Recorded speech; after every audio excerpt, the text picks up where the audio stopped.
તો ભરતભાઈ બોલો આ મોટરમાં શું થયું? આ મોટરમાં જે આપણે 3 લાઈનો ચેક કરવી છે.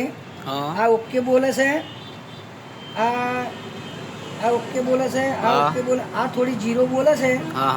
એમાં એક પંચર લાગે છે અંદર, આપણે પંચર કરીને ખેડૂતને હાલ દેવી છે.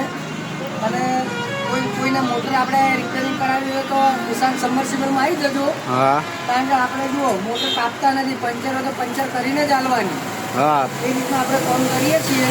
અને આપણા પંચરની ભરતભાઈ આપણે ગેરંટી આલો. હા, પંચરમાં તો એવું છે કે જો આપણે સાદું પંચર નહીં કરતા, પણ જે આપણે જોઈન્ટ મારીએ ને મોટરનો, એ રીતના જ આપણે પંચર કરો. તો જે ભાઈ કોઈને ખબર ના હોય તો ચંડીસર પરબની બાજુમાં કિસાન સબમર્સિબલ. જય માતાજી. હા, જો મિત્રો ભરતભાઈ આપણે પેન્ચર કરી, સાદું પેન્ચર નહીં કરતા, પાકું પેન્ચર કરી આલે. એમાં ફૂલ ગેરંટી. આપણા પેન્ચરમાંથી કોઈ પણ જગ્યાએ પેન્ચર પડે ઇક્વલમાં તો પાછું ફ્રીમાં કરી આલવાનું. જય માતાજી.